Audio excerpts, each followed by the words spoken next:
So you reckon, Fred? Should we do it? Yeah. Sure. Yep. You know what this is that you're drinking today? What? Mans. From the 60s. Mans is the best brown ale, best brown ale, best brown ale. Mans is the best brown ale, buy some today. 89 pence from Home Bargains. Home and Bargains? In there, 1 full pint. If you don't want that, go and buy Banks's Best Bitter from Lidl's. 89 pence, full pint. Where else in Salford can you buy a pint for 89 pence? Why so many pubs are closing down, isn't it? Well, I was going to say product placement, like Ronaldo did the other day, move the Pepsi code. But excellent, Fred. You got in Mans, you got in Lidl's, and you got in Home and Bargain. I don't care. I like it. I'm just a child of the revolution with hate in my eyes. I can do what I want. I should hope so.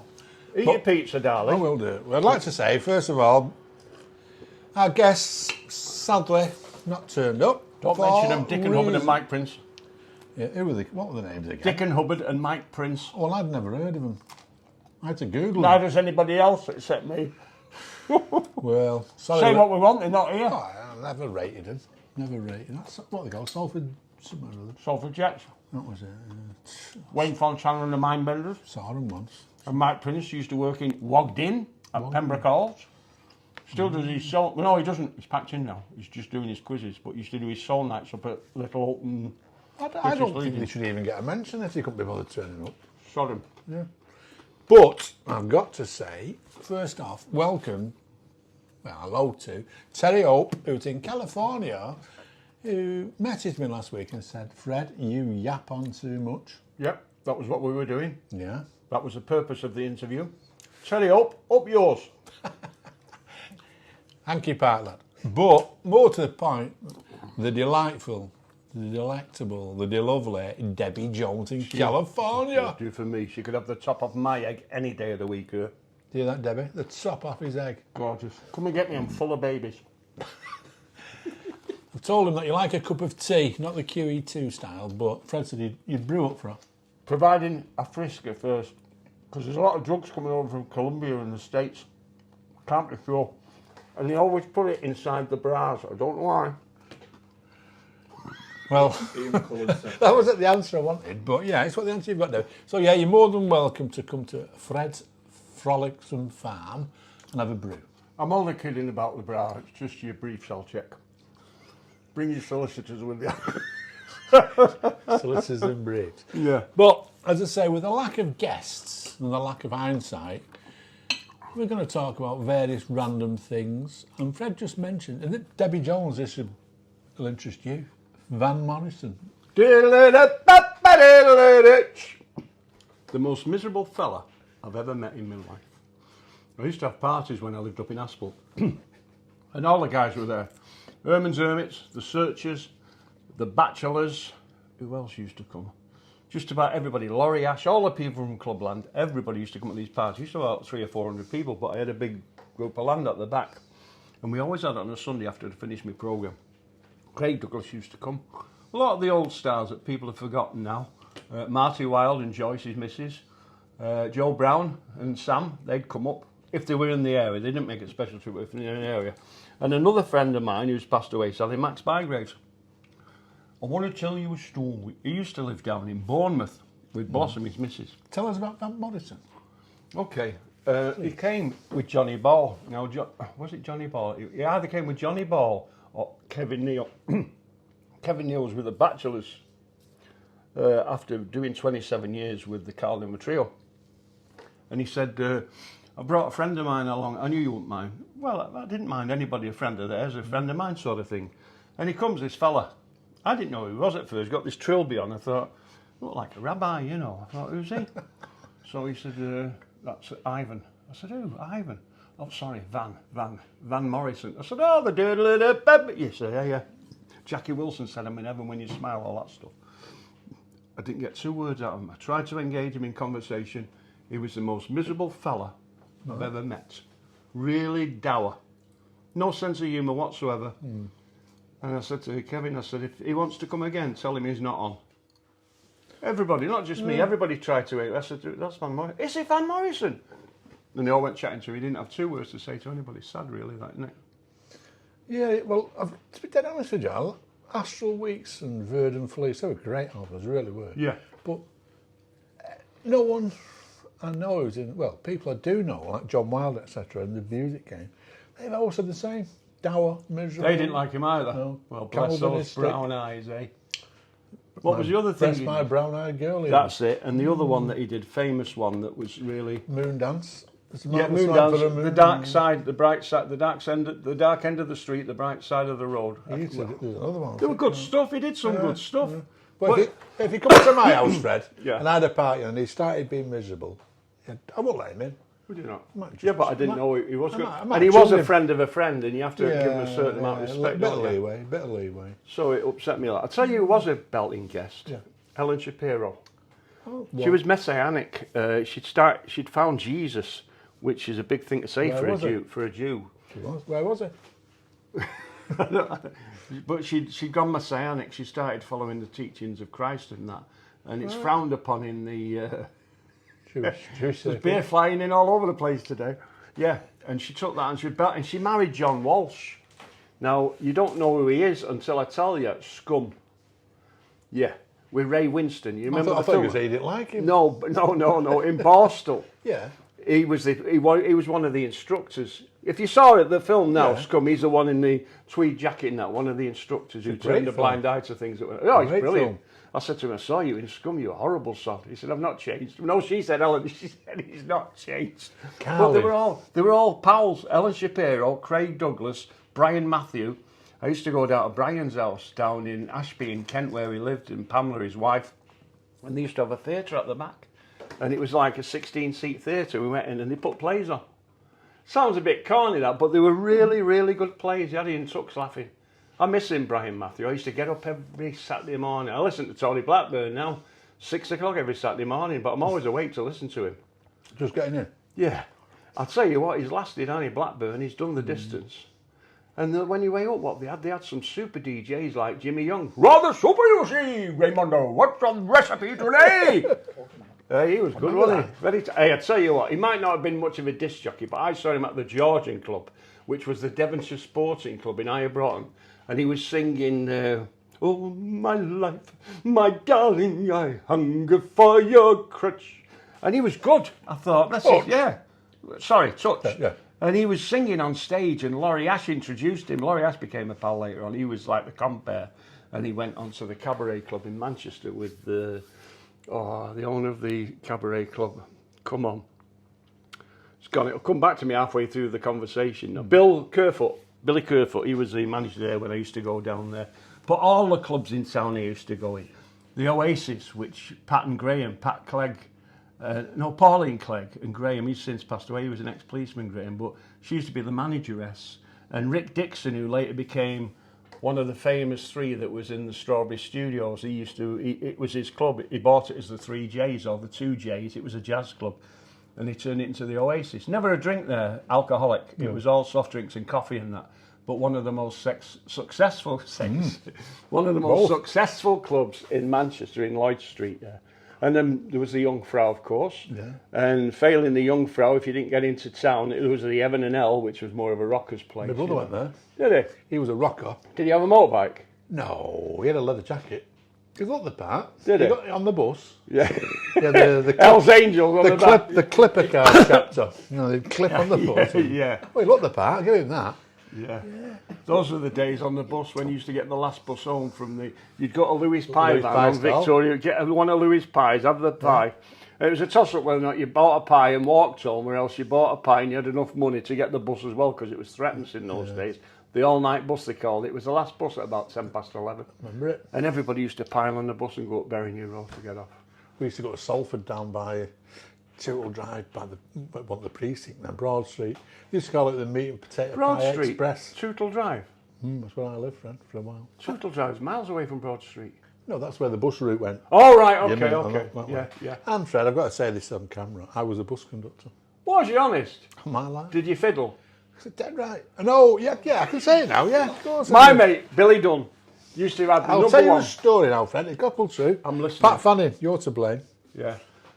I was only there for about 3 months.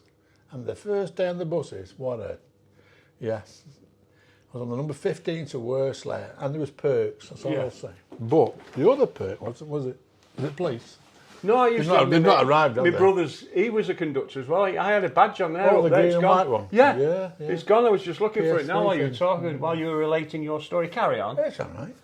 And my friends used to get on the bus with me, and they know the best one was Warrington because Number 10. exactly, I could have a kip. Seriously, and I did. Oh, yeah. I was bored, I was young, and Back seat upstairs. well, I'd sleep anywhere, Fred. Yeah, but the back seat upstairs was a long one. You could nice get one. your legs stretched out then. They didn't have long legs then. Do you know, I used to see blokes getting off the upstairs of the bus and they'd go to go down there and they'd be with the girlfriend and they used to stand to one side to let the lady go first. You don't do that at a flight of stairs.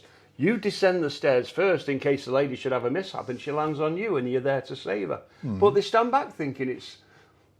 I The remember only reason I used to stand at the bottom of the stairs, Fred, was when I was collecting fares, I couldn't be bothered going upstairs, to be honest. I'll get off at King Street on the bus, and then I'll go down at once. I'll be like that, 6pence or 9pence. I used to dial up threatens or whatever it was.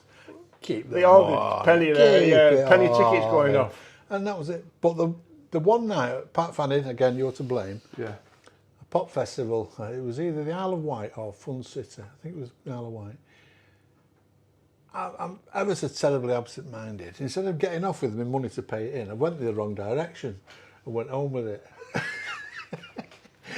You know, And I used to have a summer jacket, a khaki one. khaki one in the summer, dark blue. navy blue in the I didn't winter. make it to winter, Fred. I was more of a summer man. Was you one of these Gadabout. got your ticket low machine? slinger. Low slung, so he looked like Clint. Oh, you should have seen me in action. You should have seen me in action. It was very rare. Yeah. But I did a bit. Did you? Yeah, so I know. Tie-dyed my jacket, went to the Isle of Wight Pop Festival, so it'd been 68, Yeah. 69, tell a lie. And I come back, I thought I better have Flying myself. Burrito Brothers were on there Well, at the Isle of Wight Festival. Dylan was on, Bob Dylan, yeah. the band. Or Bobby Zimmerman, if you know him well. Santana, me, Bob. Carlos Santana. Here's the insulting part, Fred. I thought I'd go back and hand myself in. I don't want the shame. And, like branded broken off me knee. And You're me joking. machine. And they said to me, you reprobate, give us the money back weekly. Well, I had 1 week. And here's my jacket. And they went, you're joking, you can have that. Is that any way to conduct yourself? Hey! So anyway, I didn't go back, Fred. I'm human. I need to be loved. So that was my bus conducting years. I was getting off the bus, number 1, at the Rialto, just over the other side by the Sun in Oddington's pub. Right. You know, 50% beer, 50% water. I knew the landlord. I was just getting off the top of the bus, and the day before, I'd been on Guinness and had a curry. When you're with your girlfriend, I don't know about you, Flynny, but you try not to trump in front of your girlfriend. Not on the first date. Exactly. And you tend to sort of like squeeze your buttocks together. But it's difficult squeezing your buttocks together, descending from the top deck of a number 1 on Great Cheetham Street to climb down the stairs. And as I'm just about to climb on the stair, I couldn't hold it any longer, and I thought, I'll sneak it out. You know, you think you can sneak one out quiet. It was dead loud. And I turned around to my girlfriend and I says, don't worry, Janice, they'll think it was me. She made face as red as a beetroot. Oh, it was embarrassing. I swore blind I'd never do that again, but I have. I've got to be honest with you, I have. The thing is, if you sat with your missus or your girlfriend or whatever watching Coronation Street, a fella, he'll lift his leg as high as he can and he'll let one go and he'll shout, whoa, good ass. But when a woman does it, she got beep. The fella says, you filthy pig, you. I think it's a man thing, isn't it? A male thing. But everybody trumps. As you can imagine, this isn't the show we had planned. No, it's not. We digress a lot, don't we? Oh, it's lovely. Fairgrounds, Fred. Fairgrounds. You were telling me about. My next door neighbour up here is Henry Hill. He's got reindeers. You've got to admire the spirit of a traveller, which is a showman, like Silcox. I mentioned it on Facebook. Teddy and Lawrence, Billy, I knew them all the Silcox. Because I worked for Joey Plant. Joey Plant was a traveller. He had the Beer Keller. Before that, the Place Club. And before the Place Club, the Shea Joey in Piccadilly. Very, very well-known club. They had telephones on the table. So if you fancy table number 6, you're down number 6. Hello there. We're on table 14. Any chance of us getting together for a drink? And if they didn't like it, they hung up on you. Or if they didn't fancy you, they just didn't answer the phone when it rang. Good idea. Nice way of pulling women in. They call it computer dating today. Yeah, speed date. What year was that then? Oh, hang on a minute. I didn't go to the Shade, Joey. I worked for Joey at the place in 1967. So it was pre-67, but I only know the story of it because my best pal Vinny was his brother-in-law. He used to tell me the stories that Joey Plank got up to at the Shade, Joey. Anyway, on this particular occasion, the Travellers were in town and they were on Sandhills. We called it the Sandhills on Bury New Road. It was at the bottom of Pendine Street, North Graves Street, and behind the Tanyard. Have you ever heard the Tanyard mentioned? I've heard it roughly, I do. Edwin Butterworth. They used to do the things there for the Tanyard. The leathers. Yeah, they used to tan all the things. Anyhow, the Fairgrounds in town. And I can see it, the aeroplanes, all side the crazy roll. You won't remember that. It was just a swing that you went. Kid. Do you? My dad told me about it. And it had a green canvas octagonal piece that somebody was outside pulling. And you got the illusion that you were going over. Real. It was brilliant. I'd love one. I'd stick one out there. If I had one today, I'd buy one and put it out there and just get on it myself and while away the afternoon. Anyway, I thought I'm going to get ready for the fairground. So I got my St Andrews blazer that I've cut the collar, turned it in, pressed it with brown paper, and I've got my Beetle jacket. I put my ice blue jeans on with 4-inch turn-ups, sky blue, and my winkle pickers with all Kleenex shoved down the toes to stop them denting if some woman fell for me and trod on my toes as I was necking with her or whatever. Easily done. And I'm getting ready, and I put Brilliantine on my hair, Brilliantine. I wasn't into the Beatles phase. This would be about 1963-ish, 64. I put Brilliantine on, and I start practicing my Elvis lip. Because this girl once told me I looked like Elvis. Barbara Gray, her name was. What was her name? Barbara Gray. Yeah. She should probably see this, Barbara. She'll remember it.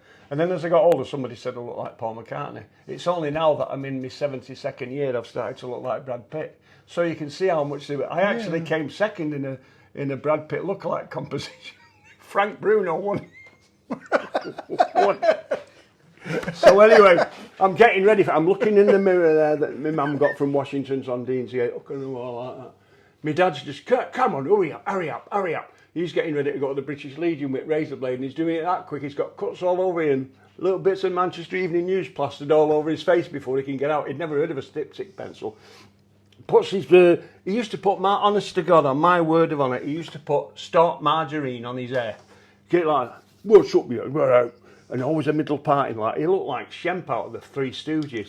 Yeah. He's got his middle parting and all that. Like he's going out with all these bits of the Manchester Evening News all over his face and the plough mark where he passed it through there and like loads of lines on his forehead.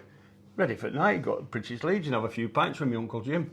Anyway, I'm still getting ready. I'm in my ice blue jeans and all the rest of the gear. I'm looking in the mirror, giving it all the practicing. Like at the time, I didn't have a microphone. I never used a hairbrush. I always had a comb where you used to use a hairbrush, didn't you, as a mic? Did do that. Never went through that phase. So honest to God, Tony, I've got myself done up. I'm looking at myself in the mirror.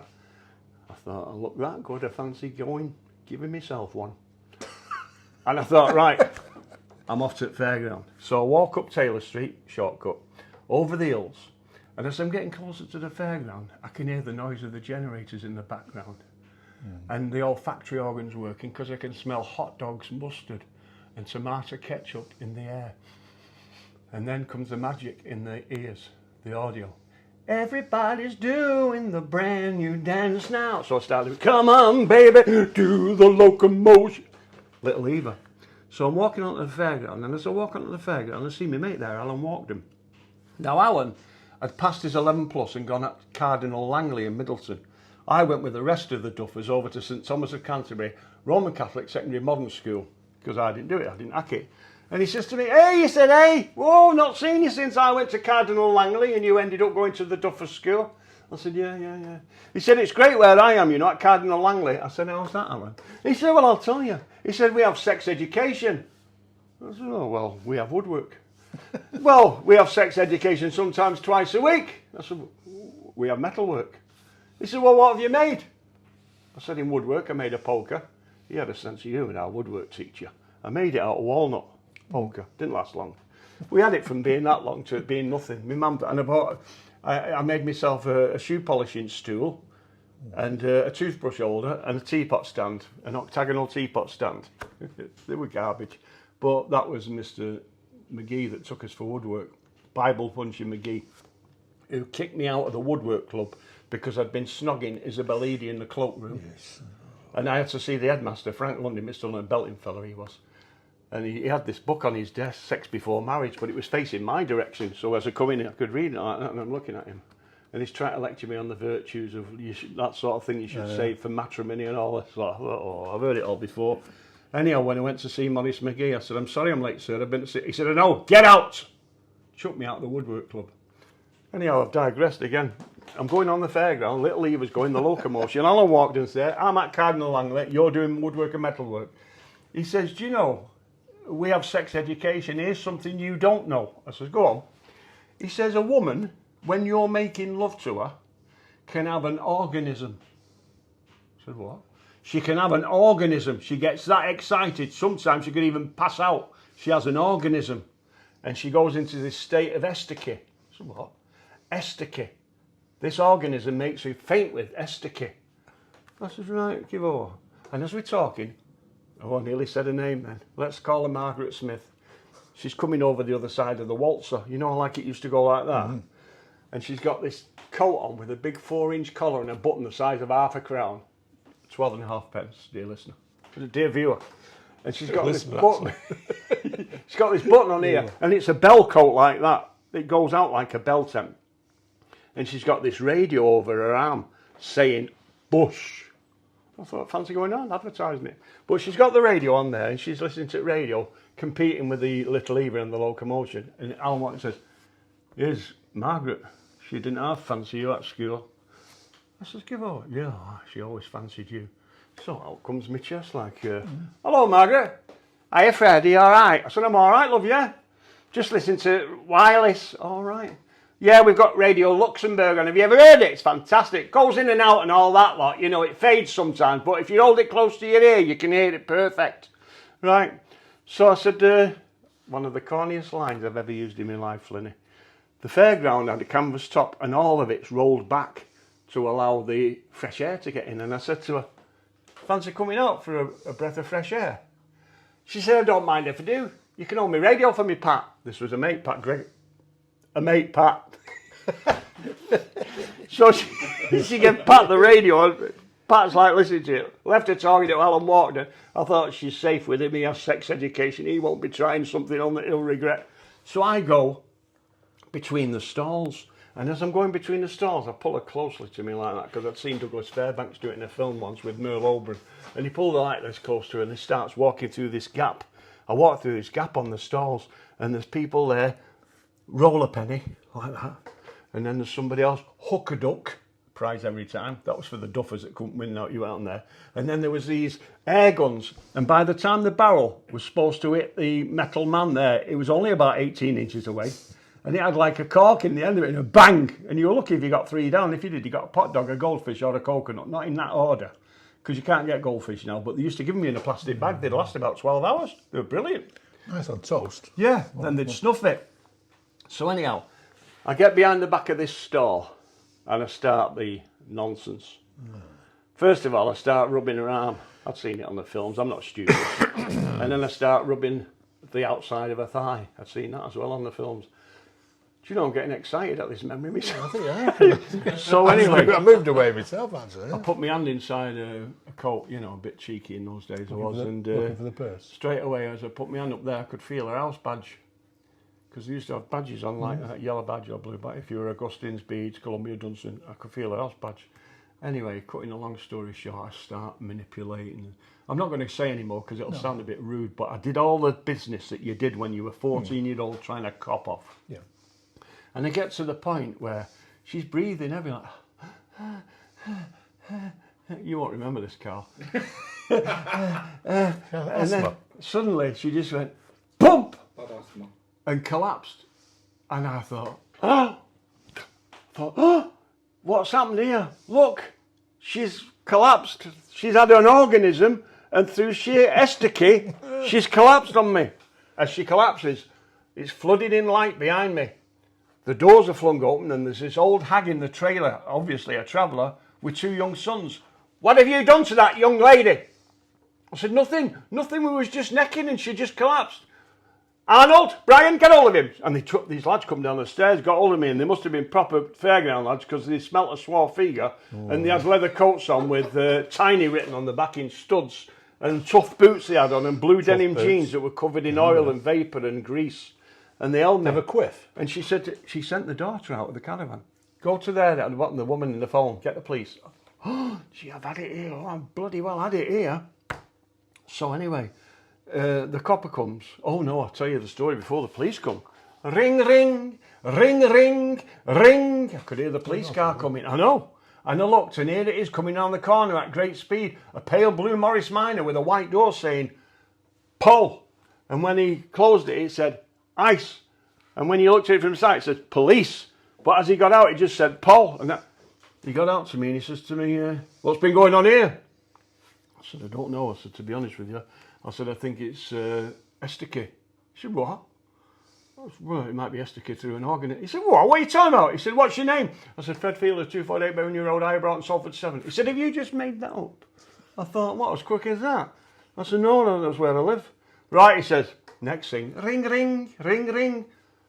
Ambulance from the Jewish hospital on Elizabeth Street comes round the corner at great speed. Doors open. What's happened here?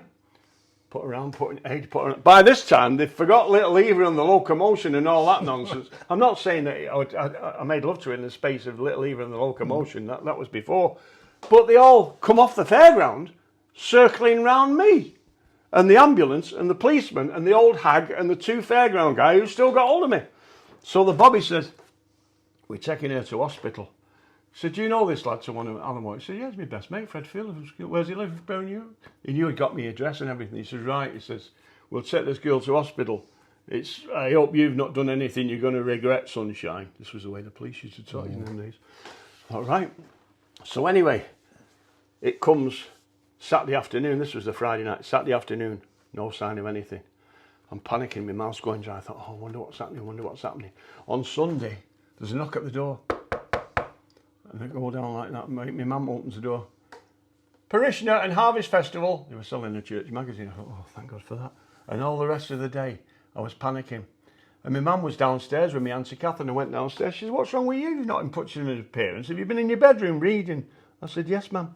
And she was ironing with it, spitting on the bottom of it, make sure it was hot, ironing the pants and all that for Monday at school. And my Auntie Kath sat in the corner having a fag like that, and they're just chatting. She says to me, Auntie Kath, you're up to something, you. I said, no, I'm not. I'm not honest, I'm not. So, next day I'm back at school, St Thomas of Canterbury, RC Secondary Modern. Split breaks. The girls had the first break at 20 to 11. We had the second break at 10 to 11. I look out the window and across the road, the playground, Margaret Macmillan's there with a bloody big bandage round her head, turning up, skipping with her mates. I met a girl from Italy, I met a girl from France, I met a girl from Germany, she taught me how to dance. Boosh-a-la-la-la, boosh-a-la-la-la. And she's skipping like this. And the mates, I love Dolly Pepper, I love Dolly Pepper, I love. So I couldn't wait for the bell to ring. So as soon as our bell rang for playtime, it overlapped the girls. I shot downstairs, I didn't even have my milk. I left my milk and I shot across the playground and I said to her, Margaret, I'm so sorry about your esticky. She said, what? Your your what's it? You know, your organism. I mean, I know now that it's ecstasy and orgasm. I know that in the senior years, but in the time I didn't know it. I said, I'm very sorry. I said, but Alan walked in and explained to me that sometimes through sheer pleasure you can faint and all that lot. And then she told me the true story. She said, are you right in the head or what? I said, what do you mean? She said, you walked me between them two stalls? I said, yeah. She said, you leaned me up against the back of the stall, which was canvas. She said, yeah. The other side of it, there's a coconut shy. They throw it balls. Well, one of them hit her on the back of the napper through the canvas, and she ended up in a big lump on the floor. And I thought it was me, my first organism, through sheer esticky. She had collapsed. And that is a true story. And if you ever see the comic Dave Buck, he tells that story because I told it Buzz Hawkins years ago and Buzz told him. But that, honest to God, it was a true story. I'll never forget that. It frightened me to death. What was her name? I can't tell you. She'd go mad. Margaret. And her mate was Pat. They lived down in Dow Street in Lower Broughton. Dowell? Dow. D-O-W. Dow Street. Behind Stone Drive, where they used to get most of my dates from. All these machinists, I could never weigh up how they got cotton inside the stockings. You know, if you ever went, did you ever go out with a sewing machinist? Never. They used to wear nylons in those days, and not tights, they had nylons. And I was just looking at it in the knee or on the calf down there, there'd be a bit of a cotton thread. And I thought, how can it get in through the nylon? It can't get in. And it only dawned on me years later, this girl called Eva that was a machinist says, go on, you silly sod. She says, when we got to the toilet, we just pull our frocks up and things like that. And if there's an odd bit of cotton like that, it drops down the side of your suspenders. So I was enlightened. For years I'd wondered how that happened, and she put me right in 2 minutes. Oh, I've had some great times as a kid. Some of the memories I've had, really good memories. But I couldn't tell you because a lot of them are vulgar and rude. And I'd tell you privately, if ever anybody was to join us in a pub for it, I'd tell you the full stories of what's gone on, you know. But I've got so many things. People have said to me for years, why don't you write a book? I can't be bothered. I'd have a ghostwriter. Yeah. And like we're doing now, I'd relate everything to you, Flynny, about what's gone on from being it. And the fiddles that you had. You talk to any wagon driver in the pub now, can you get this, can you get that? No, sorry, stock control, computer generated, and all this lot, and I've got tracker on my vehicle. I said, what? Now, in the 60s, it was a right fiddle. You'd go in any pub you wanted in town, in Wangies, I don't want to mention anything about Eccles being indiscriminate or anything like that, in the Spinners, in the Birding Stand. Any of those, but the Black Boy, any of those pubs you get in, and because they knew you carried a few bob on you, they'd come up and say, do you want to buy a video? And it was always like Archie Andrews and, you know, Peter, do you want to buy a video? What sort is it? I'll come to the car, it's in the boot, I'll show you. So I got a Ferguson top loader. How much? Now, I'd only ever buy something like that if it was in a box. If it was in leads on it and that, I wouldn't buy it because I know it had been nicked from somebody's house. Yeah. I had, honest to God, principles. I wouldn't do that. If it come from a warehouse factory, these guys are insured for pilferage and shrinkage and all that nonsense. So they bought it, but they don't do it now. There's nothing to buy because it's all computer controlled. And so we're sadly worse off now. The golden age of theft. We do miss it, don't we? I think everybody used to do a little bit, dockers especially and all that lot. On the docks they used to come home with stuff and that. Told him about my dad bringing light bulbs and toilet rolls home. Things like that. But he brought some whiskey home, some VAT 69. I thought it was the Pope's telephone number. But he brought this VAT 69, poured it out. And I said, where have you got that from, Al? He said, from docks. He said, the case broke open today and all dockers were helping themselves. She got hold of it and poured it down the sink. I can remember this vivid. She said, don't you ever bring anything stolen into this house, Alf. And he never ever did. When all my mates were getting bikes and guns and things like that the dockers' dads were bringing home. Never brought anything home, my dad. Straight as the day's long. But my mum was a good fighter. One for your friend. Gospel true as well, this. I can tell this now. Tell it. I was 12. What was her name? Oh. You remember that far back? I can actually, yeah. I was 12, living in Hankey Park, and I wanted a bike badly. You've always had money. I wanted a bike. I did. Anyway, 12th birthday rolls round, and I thought, oh, my dad's got me a bike. He will have. And he gave me, gospel true, The Ragged Trousered Philanthropist book. He said, read that, Robert Tressel. That may have been the becomings of what's made you today. A thief? No. Oh, sorry. A literary historian. Well, he gave me that. I thought, where's the bike now? And I'm looking around him. No, read that. Much better than a bike. Instill values in you and all this. I was not broken out, just crestfallen. So I'm reading it. It's not a bad book. 3 days later, he comes home with his mate. My dad didn't drive for some reason. Yeah. He had a van, him and his mate, Tommy Cook. Tommy Cook? Yeah. I know Tommy Cook. Says to me, come outside, my son. Tommy Cook and I used to go to school at the same time. Not sure he was from 8:30, 8:45. I don't know about that. So, he says, come outside. I know, I'm with you. He says, go outside, my son and I, and ruffle my hair. He didn't. I'd like to think he They all did that. I'd like to In the think old he days, did. they all give you cradle cap. And he said, here's your bike. Honest. So the bike at the back of the van, I thought, oh, Dad made up. And the words stick with me. He said, it's yours, your birthday, but don't be riding it in sale. He'd been working in sale on an extension, and I thought, oh. He was in a building game, your dad, wasn't he? He's a bricker. Yeah. Yeah, fancy that. But not behind his sale. My mate always told me he wanted a bike as we True, was that. kids. And the thing about having a bike as kids is you couldn't afford it. We're all in the same pot. Potless. Nobody had any money in that. And used to have credit out the shop. Please do not ask for credit as a refusal often offends. You remember? Tick. In ours it said, please don't ask for credit as a smack in the gobble, put you right, you know. So, the Fusilier facing the old Salford Royal Hospital, now the duplex apartments for the rich and famous of Lower Broughton.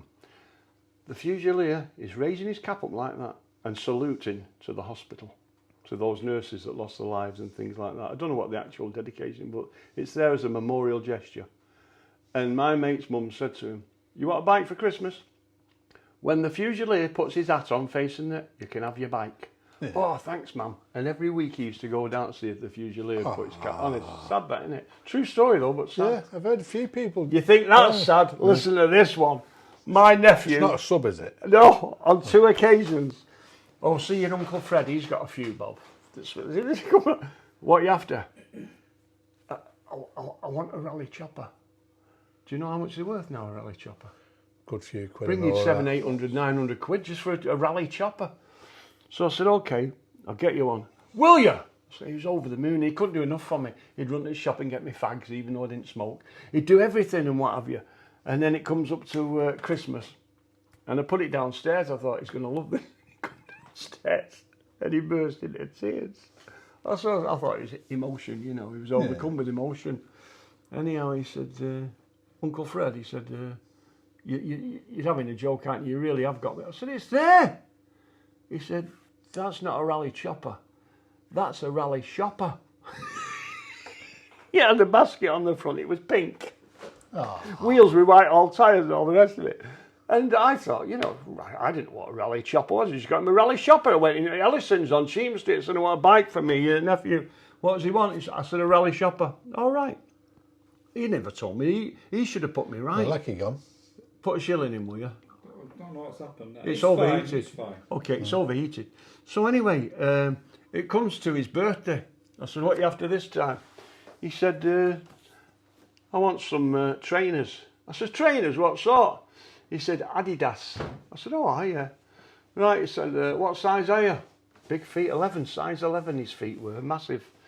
Anyhow, I thought, oh, it's on again. We're back in the light. Put a shilling in it just then. Some of the festivals of light, the Lord's arrived. So anyway, I thought, right, I'm not going buying a pair of Adidas. I found out how much they were. They were like 110 quid. So I went up to Greymare Lane Market. Have you ever been there? Yeah. I went to Greymare Lane. I fear the worst. I said, have you got any pumps? About size 11. He said, he said, they're big. He said, yeah, but I'll have a look in the male section. He said, yeah, I've got some here. And they were massive. They were black and they had a shiny toe cap on them out of plastic with lace holes in and that. I thought that'll do. So I took them home and I got some Meltonian shoe whitening. I whitened them all because you didn't have any white pumps. I whitened them all like that. And I got this magic marker felt tip and I put on the side of it a tick. And then Adidas. That's Nike. Was it? I was confused, but I put the tick on an Adidas. And I put them in I even bought the box. I think it was Threatens the box or something like that. I put them in the box. No expense spent. Yeah, and he comes down and he opens them up again. Tears, which I think are tears of joy. Yeah. And he looks at, do you know, from that day to this, he's never spoken I've never been asked to buy him a present for his birthday, for Christmas or anything. But I thought it was a good laugh afterwards, you know, I thought. You did it on purpose? No. Of course I did. I just stop them tapping. They say, your Uncle Fred's got a few, Bob. They'll be round every 5 minutes. It's bad enough with St Joseph's penny a prick. Oh, yeah. 12 of them in there for £0.50 and give it in. Yeah. And you didn't even make anything out of it. I was the monitor. If there was a job at school where they looked for a monitor, I was the milk monitor. And there was also the dinner ticket monitor who used to go around with the OXO tin with a lid on it like that. There was a fiddle, wasn't there? Oh, have I told you about this? No, but my criminal mind knows. I'll tell you the criminal mind, cunning. If there's any of my former pupils, colleagues or school teachers listening to this, I don't care. It's something I did. I'm not ashamed of it. I'm not proud of it, but it's something that I can... In the autumn of my life, I will relate. I would never have said this years ago, but right now I'm going to tell you. Milk monitor. 30 bottles in a crate, half bottles, 15 pints. Cream like that on it. And gold tops, or sometimes silver tops, but in a crate, a zinc crate. Right, milk monitor, Jimmy Riley, or Vinny Riley. Vinny, can you come with me? Right, you do upstairs. I thought, I'm not lugging them up, let him do it. A strong lad, you know, strong in the arm, weak in the head, Salford bottom, Salford bread. He'll do the job. So I give him the job to do the upstairs, and I did all the downstairs. Straight away, like the clappers, over the road to Costello's Milk Bar. Got your milk, Mr. Costello? All right, just put it behind the door there, son. Here, here's your £half. Just give me £0.50. Which was deal for him, because he's getting 15 pints of milk for $0.50. And the kids are getting now. This was every day. Oh, there's plenty for that. I always ordered it. I was in charge of the ordering. Mrs. Thatcher. There was no, I wasn't. There was 250 kids in our school. I ordered milk for 280. They didn't check. They got the bill off the Salford Education Committee on Chapel Street, which has got some fabulous fireplaces in it if you ever get inside to do the documentary. My mate's actually doing the scaffold on it. Tunney Brothers Scaffolding of Eccles, recommended. Tell him to get us one of the fireplaces out while he's up there on third lift to get in. Lenny or Billy, you listening? And there's a tenner in it for you boys. I might even do a soprano. that's Tunney Scaffolding. Tunney, Tunney. No, Tuny. Why? Not the I out of it. Oh, why? Anyway, where was I? What was I talking about? You was on your milk fiddle, Bill. Right. So I've got £0.50. Now, bear in mind, I did this every day of the week, 5 days in a school week. 12 shillings and sixpence. 15, yeah. No, 12 and 6. Yeah. £5 I was trying to diddle you. Right. £5, 12 and 6. You think that was good? We want somebody to be the dinner monitor, somebody responsible. I'll do it, miss. I'm already the milk monitor, and I can do as soon as I come back from the watch. She says, when are you going to get time to learn, to educate yourself if you're doing these milk and I says, mate, I'm super like a sponge, me, miss. I can pick anything up you want. I says, go on, ask me anything in maths. Minus times a minus, plus. Plus times a minus, minus. Plus times a plus, minus. Okay, you can have the job. I thought it was an interview, that. So I went doing the job there. She gave me a big roll of dinner tickets, yellow they were, with black prints on them. Yeah, that's right. And I had a pencil, and he had my OXO tin, and in the OXO tin, I used to have some change. She always gave me £1 float. As soon as I got out there, we had outside toilets at St Thomas's, no inside, and I shoot into the toilet, I get my pencil out, I put it in the middle of the tickets, pull them all off like that, till they were completely off the roll, and I pulled the last 10 off, put them back on there, Yours. and I rewound it back up as quick as I could, nice and tight. I took my time before I give it back, but I rolled it up as neat as I could. And I went round and I put these tickets up my sleeve there in my blazer. Right, tickets, right. And I went like that. There's yours, shilling. Give me the shilling. Put it in there. And as soon as the 10 tickets had gone, I had 10 bob in there that was mine. £2, 10 shilling at the end of the week. We were 12 and 6. £3, 2 shillings and sixpence net worth after 1 week. You must have hated leaving school. When I started at Kenning's, you know what my weekly wage was? £3, 15 shillings and tenpence. Kevin, on Eccles New Road, Kenning's Heavy Vehicle Repair Centre, bottom of Stock Lane, next to Frank Bogle's Engineers. And we were getting £3.15. I had to give my mum that. She gave me £1 back for myself. And she had to pay me bus fares from Manley Park to Weast Terminus. Number 1 bus. And then I'd have to walk from there at the end. I bet you hated leaving school. You must be the only kid in Salford who didn't want to leave school with that fiddle like that. It was great. £3, 2 shillings. I could take my girls out, couldn't I? On the Fairground in good organisms. Did you tell the priest? Do you know, I did eventually when I left school. I didn't take that time. You might have tipped somebody off. I know they You tipped might have myself. wanted a cut of it. Well, there's that about it. At least he didn't want a cut of me, unlike a few of these Catholic priests of late. Tithe, they call it. Right? But there was none of that. Well, if it was going on when I'll tell you a funny story about my mate Bernard Watts. Father Tommy Ginley was the parish priest at St Thomas of Canterbury. And priests are supposed to be celibate and all that lot.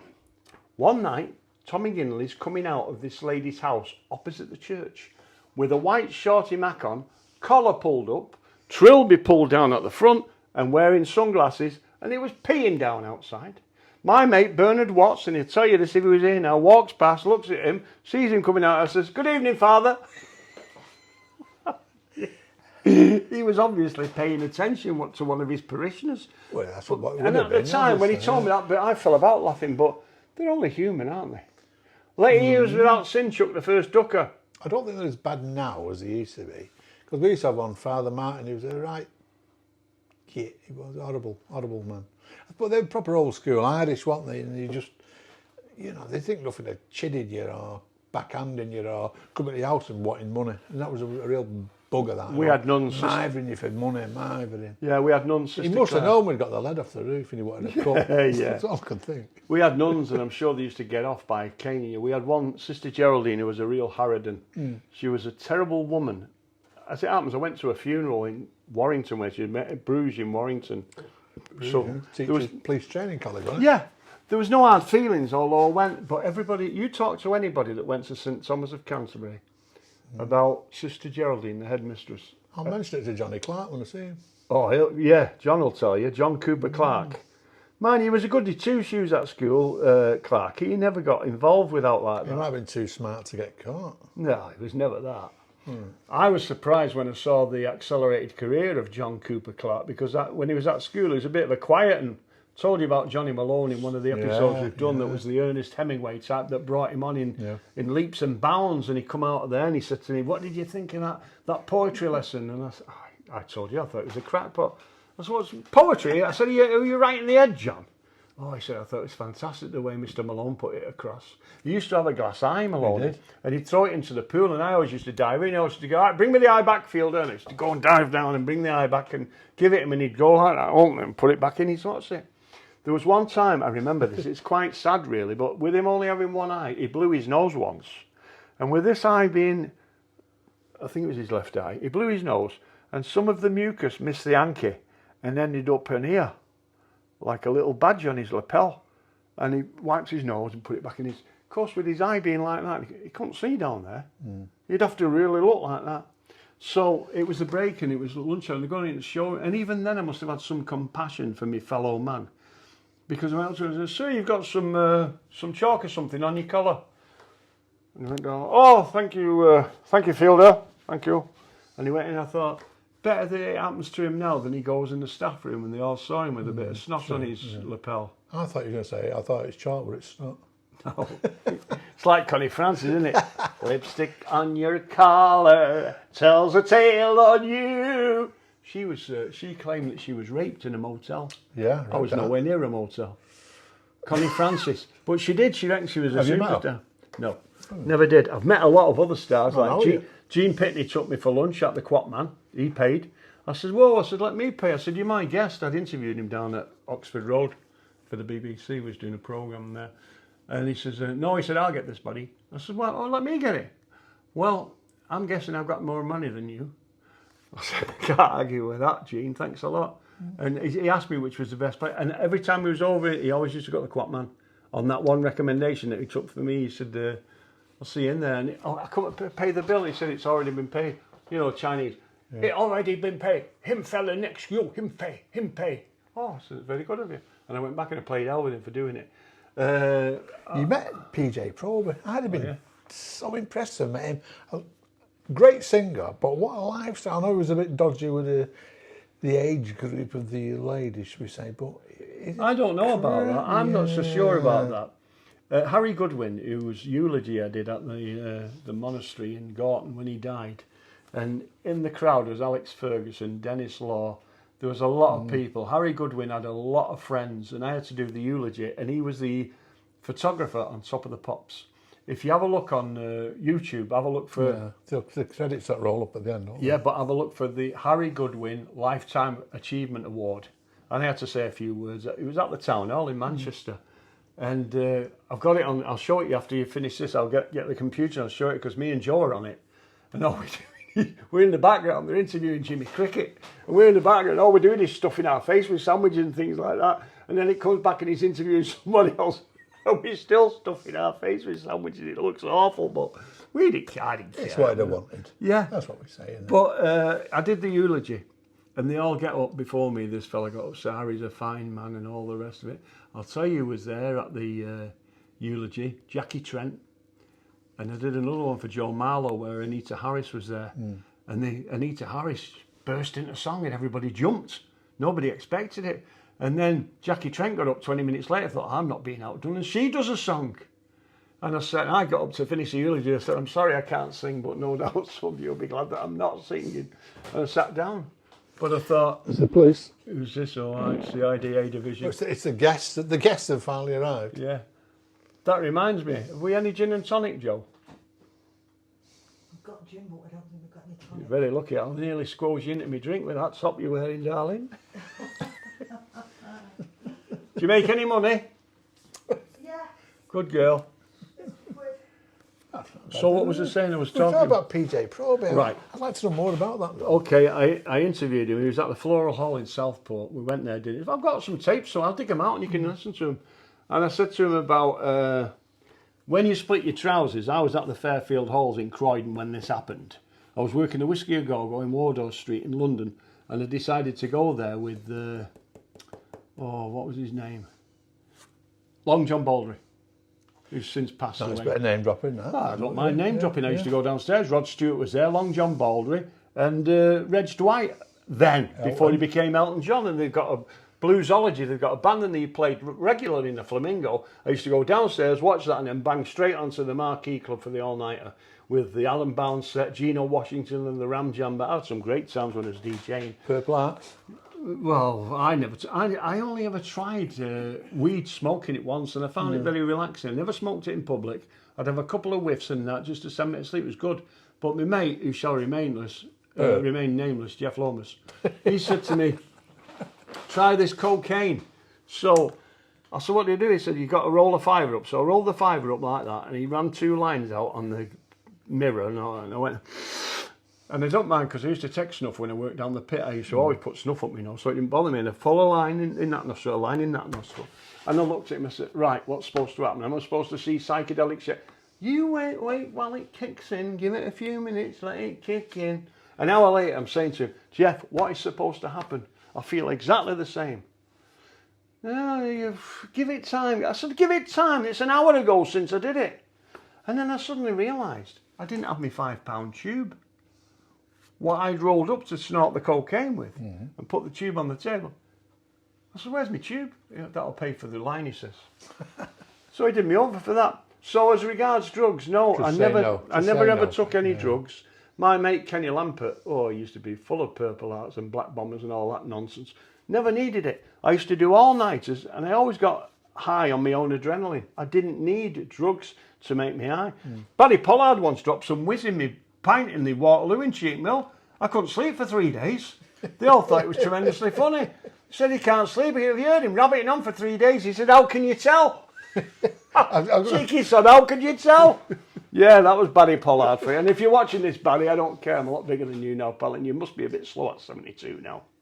But he could have a fight, he could. Barry could, yeah. He ran in the Priory... Vinny and all that. Vinny Pollard, yeah. He ran in the Priory pub opposite the Gainsborough once. And shouted, right, yes, come everybody on the floor now! So everybody in the pub dived on the floor. And he looked at me and said, get up, you daft sods, I'm only kidding. He didn't have anything, I think he had a banana or something in his hand. But knowing Barry, yeah. And if he says get on the floor, you get on the floor. The Gainsborough, that was Barney Daniels, Barney Davis's. Barney Davis and Mary, his wife. Fruit and veg man, wasn't it? Yeah, on Broad Street, and he used to do the markets as well. Dad told me about him, yeah. Funnily enough, I've just been to a place, a meat place on Cromwell Road. Ringwoods. Ringwoods, yeah. Do you know him?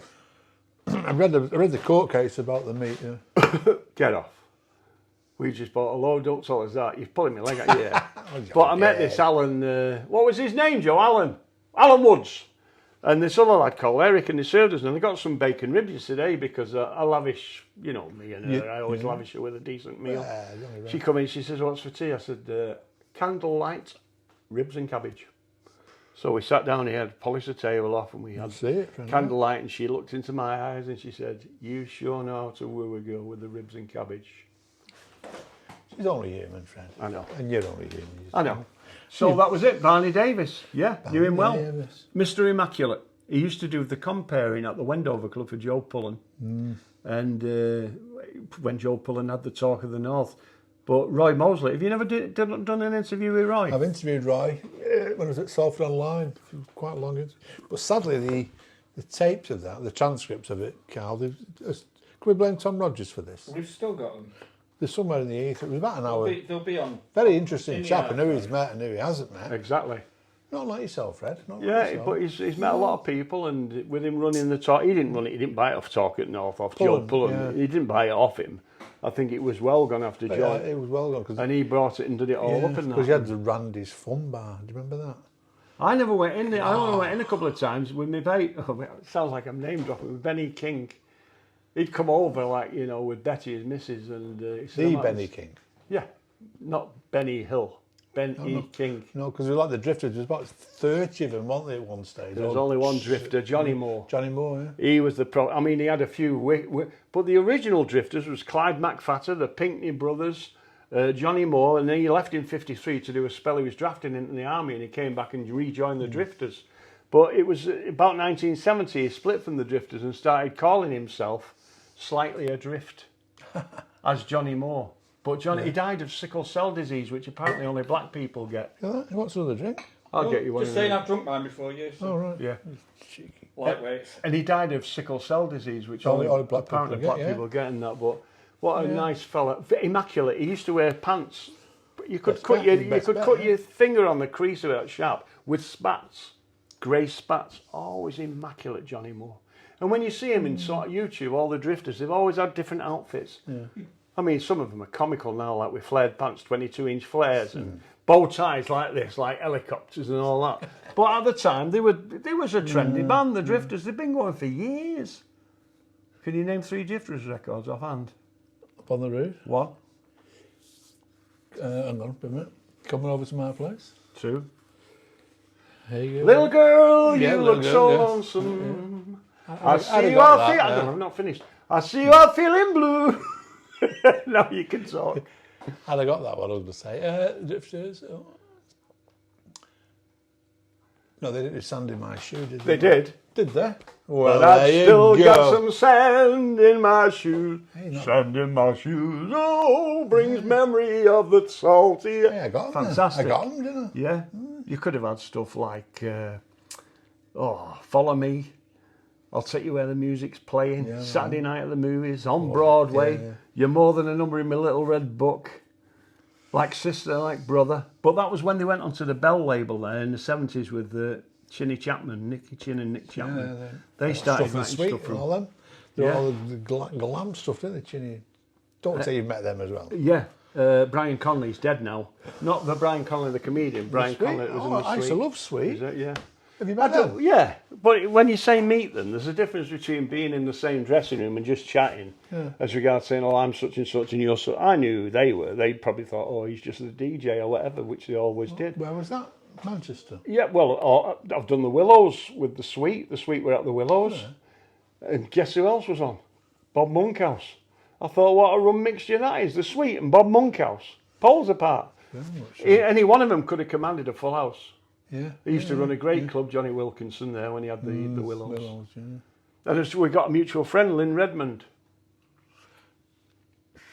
Is that Sweet Chariot? Yeah, she's the daughter of Di Moses. Oh, yeah. Oh, yeah, she comments, doesn't Yeah, she? she quite does, regularly? she does. Yeah. And it was Father's Day the other day, and she put to my father, and I put a footnote to it, to the daddy of them all. David Di Moses was one of the best. Just a tremendous fella, and a sad loss to rugby. I was at the Willows when they had I think it was a minute's silence, and you could hear a pin drop in the arena. Honest to God, and that was from the opposition as well. Not just the Willows, Yeah, not just the respect, Salford proper respect, yeah. It was lovely, lovely. I wish you could have recorded it, but there'd have been out on the tape. If I'd have played the tape, you'd have heard now. I said, "What's this?" I said, "That's the silence they That the gave sound Di of Moses." respect, Yeah, yeah. it was lovely. Nice fella, David. Well, call me Die Boy. David. Yeah, I've had some great times there at the Willows and clubs and that. Yeah, and I've met a lot of people purely because of the job I did. When you're in the business, you meet people. I used to do a lot with footballers. Believe it or not, I hate football. She knows more about football. I was watching a match the other night with, was it Wales and somebody? Who was it? The European. Yeah, and she's watching it, and I'm here, and I heard her shout, "Oh, unlucky, unlucky!" I thought, it's like being in the vault at the packet house. Oh, unlucky. She knows more about football than I do. Nothing wrong She with said that. to me today, "I believe Germany are playing England," and I said, "Are they?" I didn't have it. Who are they playing? Germany. Are they? Yes. Did you know that, Carl? I did, yeah. See, I'm the world's... Germany v England. My mate Freddie Frost used to have Lancashire Motor Bodies in Higher Broughton, and he used to do all the Man United players' cars if they'd had scratches and jealousy marks and things like that. You know, they'd have somebody'd write on it MUFC across the top, and then somebody would put Manchester City under it. Just Told you he'd get you for that. yeah, and they took him. Are you a blue? Are you a red then? Salford. Anyhow, they took him in. To have his car done. And he says to me, I said, what do you do? I was sat in the office there. I used to go and do 15 to 1, the challenge with Wendy, Fred's daughter. And we used to go and challenge each other, asking the questions on 15 to 1. Anyway, I looked at him, what do you lads do? Are you in the... Oh, we're a bit of sport, really. We're supposed we're into sport. So Freddie Frost is there, and he looks at these two, he looks at me, and he says to him, Brian... He said he's not taking a mickey. Honest to God, he genuinely knows bugger all about football. I said, I don't. I said, you play football. It was Mark Hughes and Clayton Blackmore. Do you remember them? Sunbed. Well, I didn't know who they were. Mark To Hughes, me, great they were player. just as normal as anybody. Yet, my two pals, my biggest pals that I used to have a drink with was Albert Scanlon and Jackie Blanchflower, you know, the old Busby babes. And there was something on this morning on the telly United going through it when David Tennant played Jimmy Murphy. He was excellent in that's it. right. And Dougray Scott played Matt Busby. Oh, it was Very well worth a emotional, watch. wasn't it? Very emotional. I suppose it was emotive, yeah. Emotional, yeah, Yeah. it was, yeah. Hard times, Munich. It was, but coupled with that, I only found out a couple of days ago that my sister had died. And she'd been dead a year. yeah. And nobody told me, nobody informed me or anything. We never ate at the same table, but in the event of somebody dying, you'd at least tip the sibling off, wouldn't you? You'd say, I know you're not going to like this, but did you know your sister Jo had died? Horrible, innit? Anyway, well, so be it. Close. Fred, our hour is up. Right, Flynny, I've enjoyed it. No, I'd like to get a little bit more, but in a bugger the guests haven't. You know, did he send a note in? Dickon Hubbard, Digger and Hubbard. Mike Prince and Dickon Hubbard. Should we besmirch the name for a laugh and just shall we? Should Let's we slag him off. Let's call him. I think Mike Prince dies there still. Does he? He's not gone grey, he's still dark-haired, and I can't see at the age he is because he's a grand age I'd now. heard that. And Dickon, I don't know about Dickon. I don't know whether they're his own teeth. I don't know whether or not he has false teeth. I don't know. You can never tell. But they're looking very aged now, look both old, of don't them. they? Yeah, I noticed very, that, very yeah. old. You know, like some people age at a certain rate than others. Gracefully. Like you and I have aged at the same Exactly, rate. Fred, yeah. Carl's one of these that ages quicker than anybody else. Yeah, accelerated. He does look old, doesn't he? Accelerated age. Mature. Do you know, like, if you remember Dr. Jekyll and Mr. Hyde with the Robert Louis Stevenson book, there was a film on it years ago and it frightened me to death. And he goes like this, Dr. Jekyll, normal, shirt and tie and all gear. And he's got all this smoke and steam coming out of this laboratory tumbler.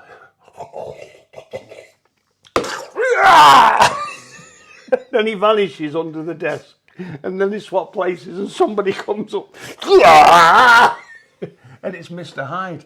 Well, that's like Mike Prince and Dickon Hubbard because they look a bit like that, you know. Do you ever see them in the same room together? Funnily enough, no. Yeah. It's like Michael Jackson and Janet Jackson. At one time, the theory was that Janet and Michael were the same person. Because someone, I mean, you don't say, "Hi everybody, I'm Michael Jackson." I don't talk like that, do you, Flynny? Not lately, no. Yes. Hi everybody, Why I'm doing Michael this? Jackson. Lost a great talent when he went, Michael Jackson. He was brilliant. He's dancing and all that lot. And the moonwalk, Can Mike Prince dance or ducking? useless. Are they? 2 left feet, 4 left feet between them. You know what I mean? It's, Yeah, you it's can't their, I dance tell at you all. what, it's their loss, isn't it? Well, it is their loss. We in could a have given sense, their isn't it? career a boost. Yeah. And I don't think they've ever married. I think they're lesbians. I must be a lesbian because I like women. But you don't know about these people, do you? Man, you know he's got a grandson, so you know he must have done Mike, and I know that Dickens got lads, so yeah, they must have done. But they keep the past very shrouded and dark. Not like you and I, like open books. Open book, Fred. Open. Nobody can ever point a finger at me and say, hey, you're out of order, you've done this, you've done that. No, I've already told them I've done it. I've got no skeletons in my cupboard, unlike Carl Davis. At least I'd seen splendid. We won't mention that. You'll never see him this side of the camera, and it's a shame because the fellow is so good looking. Do you know, he reminds me of a young Burt Reynolds all the time, does a bit, doesn't without the wig. I've been told Ben Affleck, to be honest. Ben Affleck. Yeah. The muscles and a six pack. Yeah. Affleck Palace. Affleck and Brown. Yeah. Yeah. I used to go there before it was Affleck's Palace and British Home Stores.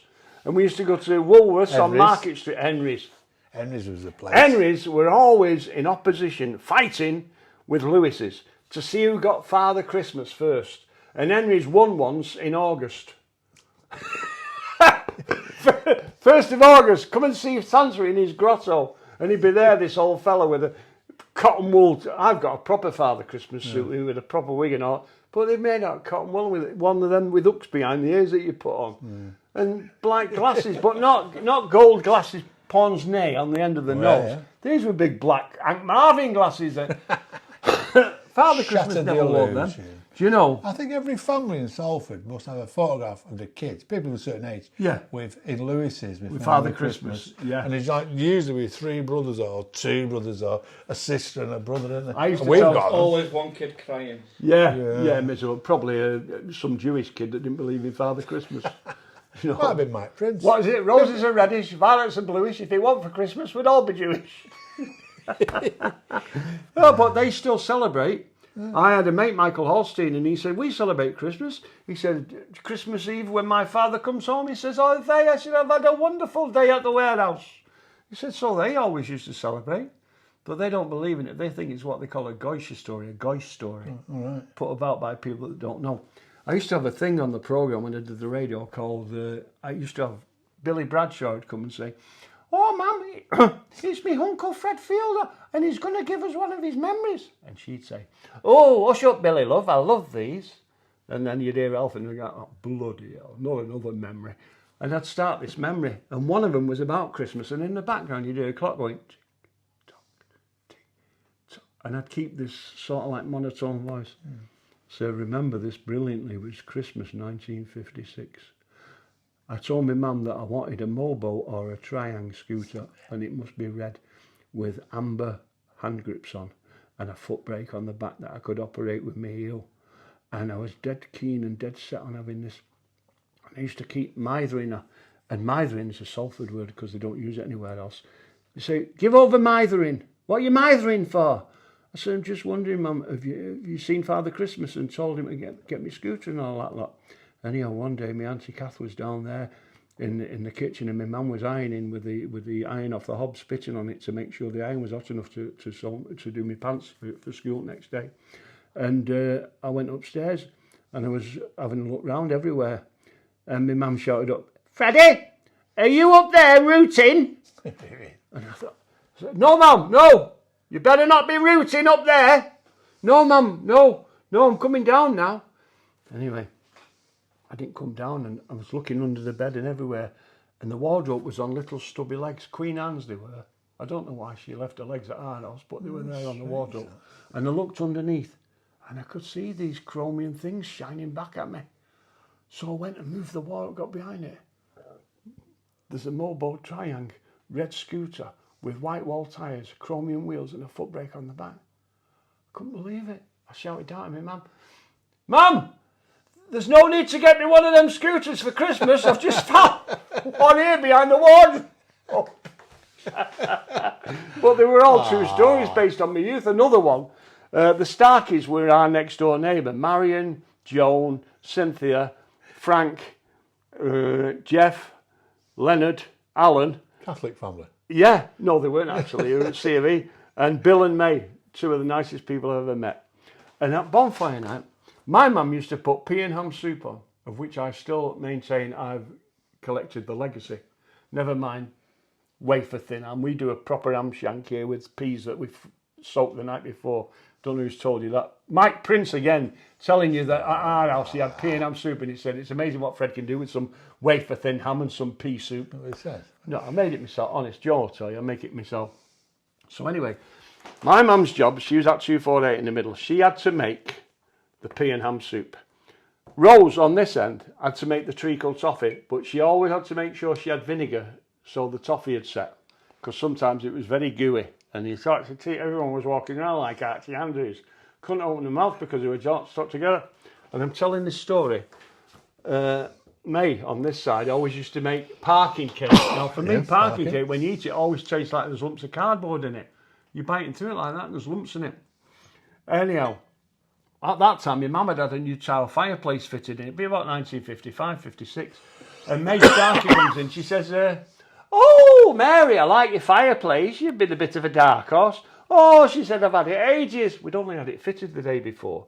She said, "Have I not told you about it, May?" "Oh, no." And she knew that once May knew, the entire neighbourhood knew we had a tiled fireplace in our front room, Posh. which we now call the lounge. But in those days, it was the front room or the very back room.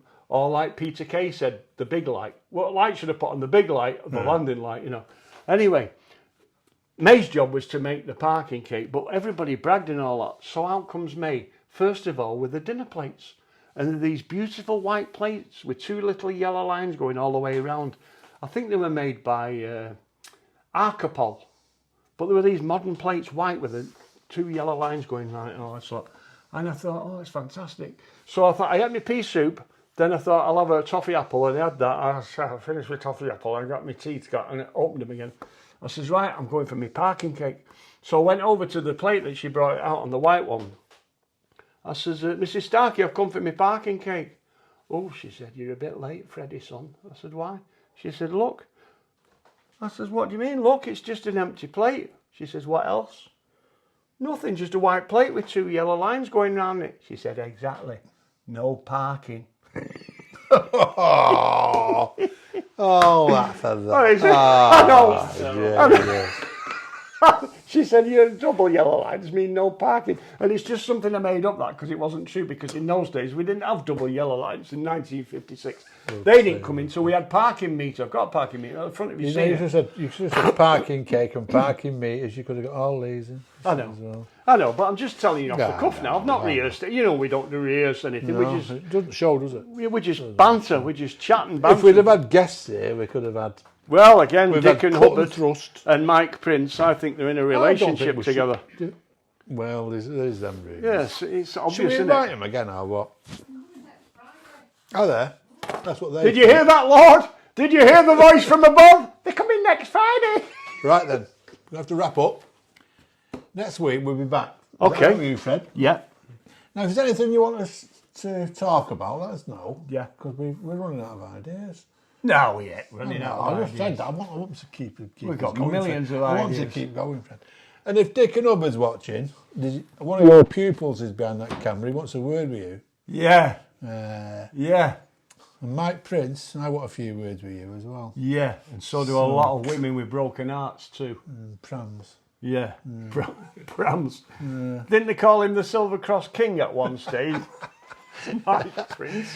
So, we'll be back next Friday, 2:00, and hopefully we'll have a guest star. We might not. We'll just see how it goes, eh, Fred? We'll have a laugh anyway. I could bring somebody famous if you want. Yeah. If you want. Yeah. Tony Eason? How do you know? Can we get Tony? Tony Eason. We've had Tony on last Do week. you know, I don't know whether or not it was his dad that used to run the Carlton on Cross Lane. Was his dad ever the manager of the cinema? I don't think so, no. Because I used to knock about as a kid with Tony Eamon, not Eason, but Eamon. But I might have mispronounced it properly. It might very well have been that. Yeah. Well, if you get anyone down, they're down. If not, we're going to have to wait till the delightful Debbie Jones pops in. Let us know what day she's coming. I'll get rid of Debbie, Jo. let us know when you're coming down. I'll send her shopping down Lower Road, Lower Broughton. She she's can coming- get some bargains there. Wheater's Crescent. Ooh, yes. 2 for a penny. She'll do well down there. Rachel Barron says, "You mind talking about my grandfather? Didn't get to know him much. Still, Nicholas Barron, by the way. Nicholas Barron. Why you was a granddad? Nicholas Barron. Have we spoke about Nick Barron? Okay, have we? Have we besmirched his good name? I don't know. If there's any lawsuits, libel, Oh! slander... Rachel what? Barron. Yes, of course. Len Starkey. Len Starkey was... Policeman. Rachel, it was. Len Starkey, well known in Salford. no. Rachel, if you're still tuning in, yes, Len was your dad, but Bill was your granddad. No, What? no, it's not. Who is it then? Go on, Ray. She can't hear me, so ask her who it is. Who is it? Is it Rachel that's the daughter of Len? 3 taps for yes. Oh, we'll have a séance one time here. Oh, We'll have a séance because I've got a Ouija board. Do you know what that means, a Ouija board? yes, no. Yeah, in French and Deutsch. We, Yeah, no. Yeah. Yeah, nine. we, yeah. Yeah, nine board don't sound as good as Ouija, does it? Ouija board. Has she replied? No. Oh, well. Scared, Scared her off, Fred. Run away. Yeah, they do. Yeah, Once they they're do. confronted, Yeah, that's it. They don't know what to do. Front them. Come and get me. Is that it? We're done, aren't we? I mean, yeah. Okay. Next time during the conversation, I'd like to talk about, if you don't mind, famous fish and chip shops in Salford. Nicholas Barron talking on Rachel Barron's phone. I'm still none the wiser. Nicholas Barron must be Rachel's son. Rachel is the daughter of Len Starkey. Len Starkey is the son of Bill Starkey, whose wife May ate all the parking cake. Well, that's sorted that. I'm glad I've got that in That's order. cleared that up, hasn't Yeah, it? yeah, That's cleared yeah, that up. They've gone now. Right, goodbye. Yeah. Not really, we still load watching. Should we say goodbye, Fred? Look, before you go, Oh, sorry, I give Flynny a load of old documents the other week that he's thumbed through and all the rest of it. And amongst the documents, I found out Tony Flynn's sexual contest and all the context of women in alphabetical order that he's been with in his lifetime. And he opened it up straight away, it's there. Zoe. Rachel, my daughter. Kitty, me daughter. Kitty. Hey, Arthur Lucan, Yeah. old Mother Riley, and Kitty McShane. Do you know she treated him awful, terribly? Yeah. She was the gaffer and all that lot. So with And George she was Formby and his wife. Beryl. Medal. Murray, turn down nice again. See you at the TT. I can't understand all the. I mean, he's dead now, and they put on Facebook if you had a choice of anybody that you had a concert ticket to go to, and they're all putting stuff on like dead or alive. I'd like to see Bob Dylan. Oh, Freddie Mercury. That's why I just put George Formby. Turned out nice again. See you at the TT. Yeah. The book two for private. Yeah. You know, he used to say, George Formby, that he couldn't afford a drink. He had this reputation of being a tight Medal won't give him money. That's what he says. In reality, he used to put that story about and tell Beryl that if anyone else say, oh, I'm not giving him money to waste. It was George that was the tightwad. Typical. Yeah.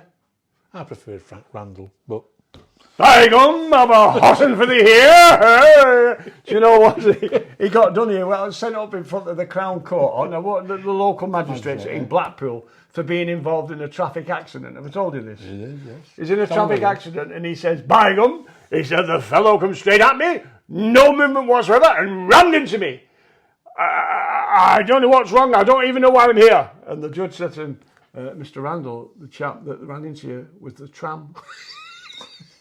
Randall was on the tram line, and he went and bombarded Blackpool Tower with a load of toilet rolls. Didn't he? The mayor that he'd not got on with. Yeah. And he said something about to the mayor's wife. Is this your wife? And the mayor said yes. And he said that's your effing fault. He never pulled any corners, you know. Frank, he went in the cinema, went in the theatre when they were all on stage rehearsing with a double-barrel shotgun and a crate of brown ale and fired at him. He's a crackpot. Oh, I loved him. He was only 57 when he died. He threw his first teeth in the crowd one night. Arthur McAvoy. Yeah. And his son, Arthur Delaney, brilliant artist, yeah. trams and everything in Piccadilly and Market Street. Yeah. I miss Frank Rell. I went to his grave once. It's at Carlton Cemetery in Blackpool. I've been. I think we've said this before. When I used to be a member of the Cuthbert Club, the Frank Randall Appreciation Society. Britain's Protection. And we used to go and pour a pint of beer down Frank's grave. And right next door to him is Norman Evans over the garden wall. Well, Norman Evans give Les Dawson all this stuff, didn't he? Yeah. All over the garden wall. Norman Evans. Without Norman Evans, Les wouldn't have had enough. Les was funny in his own right, but he did. Very good musician, actually, Les Dawson. Well, on the piano, yeah, to play out a tune section doing. But he was also good with Roy Barraclough. Hey, when somebody called me and you, Sissy and Ada, said we're like Sissy and Ada with Roy Barraclough and Les Dawson. I hope I'm the good-looking one, Sissy. I hope he's Ada. Oh, where'd you go? Blood boil. We went off to Torremolinos. Oh, it was on the pot all day or something. He was great, but I've seen him in Coronation Street. They're all gone now, aren't they? They've all passed on to glory. Roy Barraclough's dead. Mike Prince is still here. Dickens still here. Not be long if I had my way, though. I'd say I'd have them excommunicated and deported. Should we give him a last chance? Yeah. This is your last chance. Yeah, Dickens Friday. and Mike. Be here or be square. elsewhere else. Be there or That's be it. square. Fred, let's say goodbye to him. Goodbye, viewers. Goodbye, Hope viewers. you've enjoyed our Thank you, banter today. If not, you don't have to watch it. You know, you can rambles. turn off and watch Sissy and Ada on Les Dawson's show. Comments. Leave us some comments. That's what Yeah, we want for okay. next week. See y'all. Bye-bye.